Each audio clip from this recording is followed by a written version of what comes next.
Rob. And I think the thing that's missing is that when we start discussing and dealing with people who have intellectual and developmental disabilities, every single one of them has chronic conditions. Every single one of them. So sometimes the entry point for medical care is going to be the emergency room. Sometimes it's not. Sometimes it's going to be the clinic. And wait times in this country are horrible.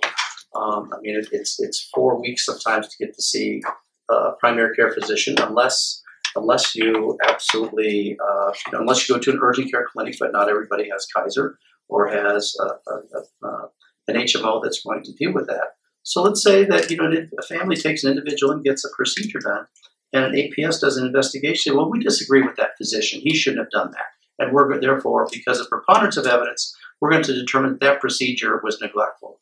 Well, then you've just now opened up a whole field of healthcare providers that could potentially be on this registry. And having been and having worked at emergency rooms and having been around it, that's concerning. So it troubles me that an APS person with a minimal amount of training is going to be able to go in and say, well, based on a preponderance of evidence, we think that Dr. Smith is guilty of neglect because he used the wrong procedure. Well, what medical school did they go to? So there's some concerns there, not just about how much the fee is going to be, but when you start these types of investigations, and the doctor may not even know that he's been, or the nurse or the attendant who was around the clinic or the hospitals may not even know that. And I think Maureen has a case that's going on right now.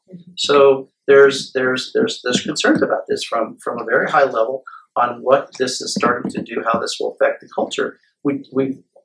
There's trouble getting people to provide direct care services on a daily basis to individuals. But when you start looking at this, it's the cost. But I can tell you that, in emergency rooms or clinics or HMOs, they're going to say, wait a minute, we've got this new statute and all of us at Kaiser have to go through this. That's what it says. So there's some concern there. And so that's just at a very high level. And I agree with Maureen. I think this violates more civil rights and perpetrates more harm than it does good.